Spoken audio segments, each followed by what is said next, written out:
जब भी कोई हम शब्द बनाते हैं तो वो वर्णों से मिलके बनता है, यानी कई वर्णों को मिला करके एक शब्द बन जाता है। तो जो भाषा की सबसे छोटी इकाई होती है उसे हम क्या कहते हैं? उसे वर्ण कहते हैं। और जब उन वर्णों को एक क्रम में अच्छे से लिख दिया जाता है क्रमबद्ध रूप से, तो उसको हम क्या कहते हैं? वर्णमाला कहते हैं। अब अगला सवाल ये होता है कि वर्णमाला में टोटल कितने वर्ण हैं? तो इसका आंसर क्या होगा? वर्णमाला में 52 वर्ण है, 52 वर्ण है। वर्णों के दो प्रकार होते हैं जो हम बचपन से पढ़ते आ रहे हैं कि स्वर और व्यंजन। तो जो स्वर होते हैं वो अ से लेकर के अ तक होते हैं। टोटल कितने स्वर होते हैं क्वेश्चन कोई पूछेगा तो क्या बताएंगे? 11 स्वर होते हैं। और इसे कहते हैं अंगा को अनुस्वर और इस अह को कहते हैं विसर्ग। और इन दोनों को मिला के क्या कहा जाता है? अयोग वाह कहा जाता है।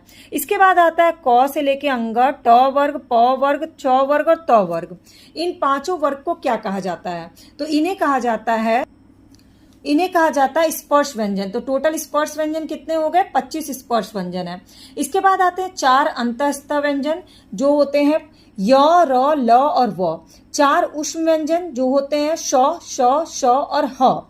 और 4 संयुक्त व्यंजन जो होते हैं छ, त्र, ज्ञ और श्र। अब अगर कोई पूछे कि स्वर जो होते हैं वो 11 होते हैं, लेकिन स्वर के कितने प्रकार होते हैं? तो स्वर के 3 प्रकार होते हैं, हर्ष स्वर, दीर्घ स्वर और पलूत स्वर। जिसको बोलने में कम समय लगता है उसको हर्ष स्वर कहते हैं, जैसे छोटी ई की मात्रा, छोटा ऊ की मात्रा और री। जिसको बोलने में लंबा समय लगता है उसे दीर्घ स्वर कहते हैं, जैसे कि बड़ी ई की मात्रा, बड़ा ऊ की मात्रा, ए जो कि 2 मात्रा वाले स्वर होते हैं। और पलूत स्वर होता है जिसको सब बोलने में दीर्घ स्वर से भी ज्यादा समय लगता है, जैसे कि ओम।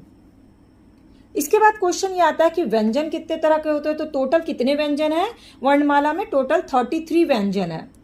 तो सबसे पहले जो स्पर्श व्यंजन आता है उसमें क वर्ग, च वर्ग, ट वर्ग, त वर्ग और प वर्ग आता है। क वर्ग वो है जिसका उच्चारण किससे होता है? कंठ से होता है। च वर्ग में उच्चारण जब आप करिएगा तो तालु से होता है। ट वर्ग में मूर्धा से होता है। और ये त वर्ग में दांत से होता है। और जब होंठ आपस में टकराते हैं तो वो प वर्ग का उच्चारण होता है। इसके बाद होता है अंतःस्थ व्यंजन जो कि 4 है, य, र, ल, व। उष्ण व्यंजन जिसमें गर्म हवा निकलती है मुंह से, स, श, ह। और संयुक्त व्यंजन जो 2 व्यंजनों से मिलके बनता है। किसी भी भाषा को लिखने के लिए जब संकेत या चिन्ह का प्रयोग होता है तो उसको हम कहते हैं लिपि। जैसे कि हिंदी की कौन सी लिपि है? हिंदी की लिपि है देवनागरी। और द्विगुण व्यंजन क्या होते हैं? जिनका जब प्रयोग हिंदी में 2 व्यंजन द्विगुण होते हैं, अंगा और ढ, जिसका प्रयोग किसी भी शब्द में नहीं होता, ये द्विगुण व्यंजन होते हैं।